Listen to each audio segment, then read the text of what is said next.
Welcome in and welcome back. I have got three stocks that I will be watching this week, and I put out five stocks last week, and ended up investing in none of them because of the wild week that it was. And I'm going to change this episode a little bit from last week's as well, in another sense that I am not going to be giving a 1 second here. I forgot to take a note here. I am not going to be giving a price by which I think I would enter the stock uh, because I don't understand right now the way the markets are going. Um, I think that this is a peak that will increase the overall volatility of this crash, if that makes any sense. And I'm going to go into that a little bit later. But the first ticker that I will be watching this week is O, which is Realty Income Corp. Its 52-week high is 84.92. Its 52-week low is $38.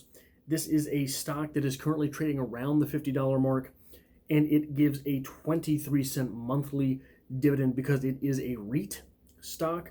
I am not the best at describing those types of things, so if you are new to REITs, R-E-I-T, it is a term you might look into. You will get a better definition someplace else than you will get from me.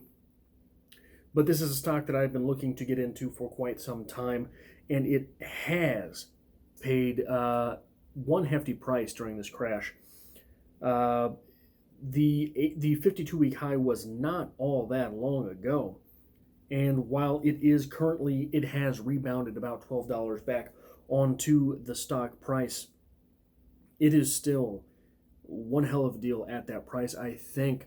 The next ticker that I will be watching is VWO, Vanguard Emerging Markets Stock Index. The 52-week high on that is 45.92. The 52-week low on it is 29.96. It is currently trading at 35-ish dollars, and it does pay a quarterly dividend. This is a stock that will be interesting to watch as the coronavirus takes effect.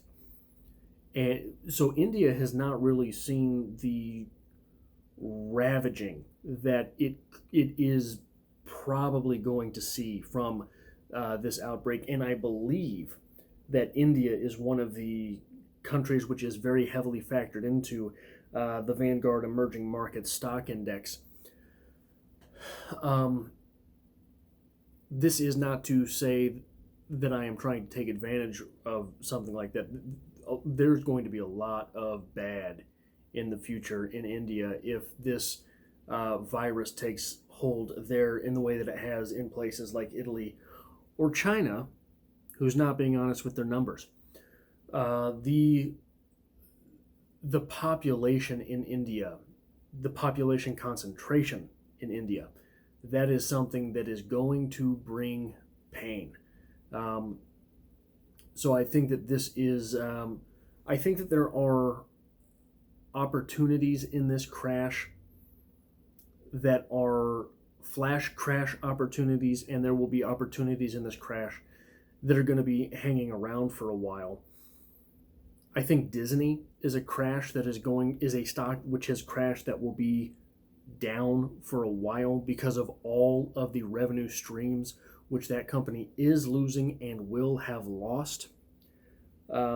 I think that an emerging markets index is another index that is going to be down for a while and will be a more long-term play on a market like this because there are a lot of emerging markets that are not currently as devastated as they will be.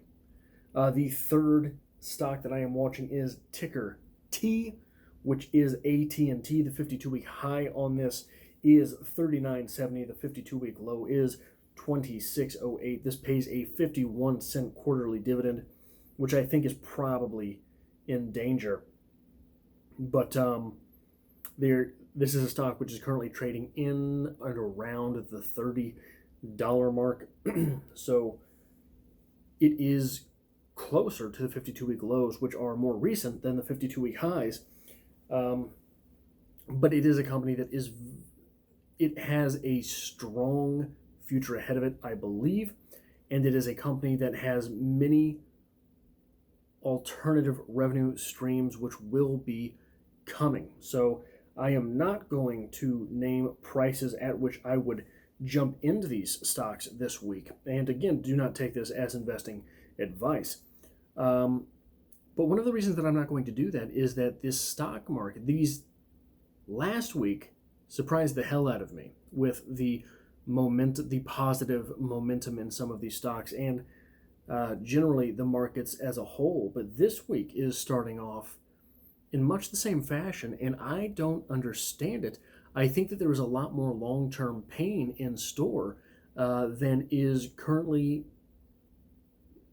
It's hard to say it's not being factored in, because most of the things that someone like me is able to see are things that have already been factored into the markets days ago, weeks ago, months ago. I'm not sure from where this positivity springs. The earnings are not going to be great for any company. And there are some companies for which those earnings are just gone. Disney is not going to resell those experiences at Disneyland. Disney is having to postpone many of their movies. So I'm not sure where Disney is currently rebounding into the $100 range, and I'm not sure why. So that is all I have for this week. I would be interested to know any thoughts that you have on these three stocks in the comments section below. And what stocks are you watching this week?